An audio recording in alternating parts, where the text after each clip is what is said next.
मेरी ताकत।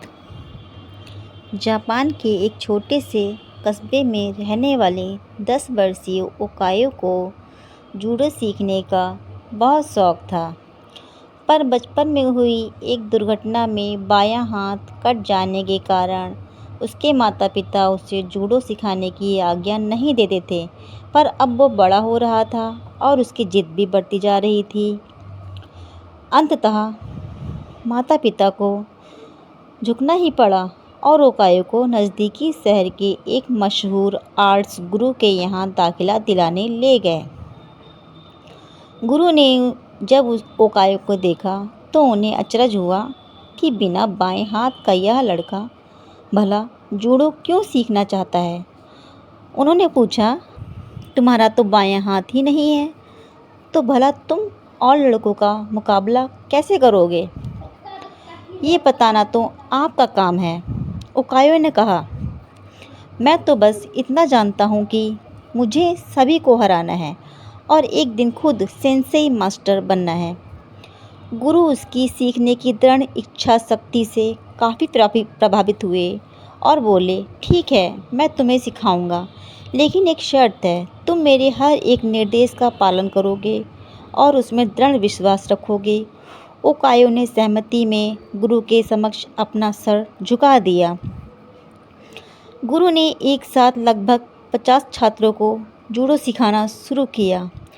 ओकायो भी अन्य लड़कों की तरह सीख रहा था, पर कुछ दिनों बाद उसने ध्यान दिया कि गुरु जी अन्य लड़कों को अलग अलग दांव पेंच सिखा रहे थे, लेकिन वह अभी भी उसी एक किक का अभ्यास कर रहा है जो उसने शुरू में सीखी थी।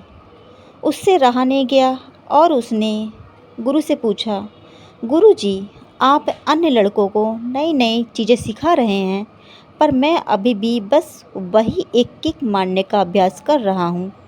क्या मुझे और चीज़ें नहीं सीखनी चाहिए? गुरुजी बोले, तुम्हें बस इसी एक किक पर महारत हासिल करने की आवश्यकता है। और वो आगे बढ़ गए। ओकायो को विस्मय हुआ, पर उसे अपने गुरु में पूर्ण विश्वास था और वह फिर अभ्यास में जुट गया। समय बीतता गया और देखते देखते 2 साल गुजर गए, पर ओकायो उसी एक किक का अभ्यास कर रहा था। एक बार फिर ओकायो को चिंता होने लगी और उसने गुरु से कहा, क्या अभी भी मैं बस यही करता रहूँगा और बाकी सभी नई तकनीकों में पारंगत होते रहेंगे? गुरुजी बोले, तुम्हें मुझ में यकीन है तो अभ्यास जारी रखो।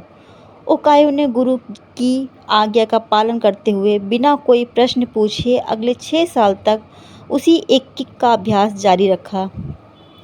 सभी को जूडो सीखते 8 साल हो चुके थे कि तभी एक दिन गुरुजी ने सभी शिष्यों को बुलाया और बोले, मुझे आपको जो ज्ञान देना था वो मैं दे चुका हूँ और अब गुरुकुल की परंपरा के अनुसार सबसे अच्छे शिष्य का चुनाव एक प्रतिस्पर्धा के माध्यम से किया जाएगा और इसमें विजयी होने वाले शिष्य को सेंसेई की उपाधि से सम्मानित किया जाएगा। प्रतिस्पर्धा आरंभ हुई। गुरुजी ओकायो को उसके पहले मैच में हिस्सा लेने के लिए आवाज़ दी। ओकायो ने लड़ना शुरू किया और खुद को आश्चर्यचकित करते हुए उसने अपने पहले 2 मैच बड़ी आसानी से जीत लिए। तीसरा मैच थोड़ा कठिन था, लेकिन कुछ संघर्ष के बाद विरोधी ने कुछ क्षणों के लिए अपना ध्यान उस पर से हटा दिया। ओकायो को तो मानो इसी मौके का इंतजार था। उसने अपनी अचूक किक विरोधी के ऊपर जमा दी और मैच अपने नाम कर लिया। अभी भी अपनी सफलता से आश्चर्य में पड़े ओकायो ने फाइनल में अपनी जगह बना ली। इस बार विरोधी कहीं अधिक ताकतवर, अनुभवी और विशाल था। देखकर लगता था कि ओकायो उसके सामने 1 मिनट भी टिक नहीं पाएगा। मैच शुरू हुआ। विरोधी ओकायो पर भारी पड़ रहा था। रेफरी ने मैच रोककर विरोधी को विजेता घोषित करने का प्रस्ताव रखा, लेकिन तभी गुरुजी ने उसे रोकते हुए कहा, नहीं, मैच पूरा चलेगा। मैच फिर से शुरू हुआ। विरोधी अति आत्मविश्वास से भरा हुआ था और अब ओकायो को कम आंक रहा था और इसी दंभ में उसने एक भारी गलती कर दी। उसने अपना गार्ड छोड़ दिया। ओकायो ने इसका फ़ायदा उठाते हुए 8 साल तक जिस किक की प्रैक्टिस की थी उसे पूरी ताकत और सटीकता के साथ विरोधी के ऊपर जड़ दी और उसे ज़मीन पर धराशायी कर दिया। उस किक में इतनी शक्ति थी कि विरोधी वहीं मूर्छित हो गया और ओकायो को विजेता घोषित कर दिया गया। मैच जीतने के बाद ओकायो ने गुरु से पूछा, सेंसेई, भला मैंने यह प्रतियोगिता सिर्फ एक मूव सीखकर कैसे जीत ली? तुम 2 वजहों से जीते, गुरुजी ने उत्तर दिया। पहला, तुमने जूडो की एक सबसे कठिन किक पर अपनी इतनी मास्टरी कर ली कि शायद ही इस दुनिया में कोई और यह किक इतनी दक्षता से मार पाए। और दूसरा कि इस किक से बचने का एक ही उपाय है और वह है विरोधी की बाएं हाथ को पकड़कर उसे ज़मीन पर गिराना। ओकायो समझ चुका था कि आज उसकी सबसे बड़ी कमजोरी ही उसकी सबसे बड़ी ताकत बन चुकी थी। मित्रों, मनुष्य होने का मतलब ही है इनपरफेक्ट होना। इनपरफेक्शन अपने आप में बुरी नहीं होती, बुरा होता है हमारा उससे डील करने का तरीका। मगर ओकायो चाहता तो अपने बाएं हाथ के ना होने का रोना रोकर एक अपाहिज की तरह जीवन बिता सकता था, लेकिन उसने इस वजह से कभी खुद को हीन नहीं महसूस होने दिया।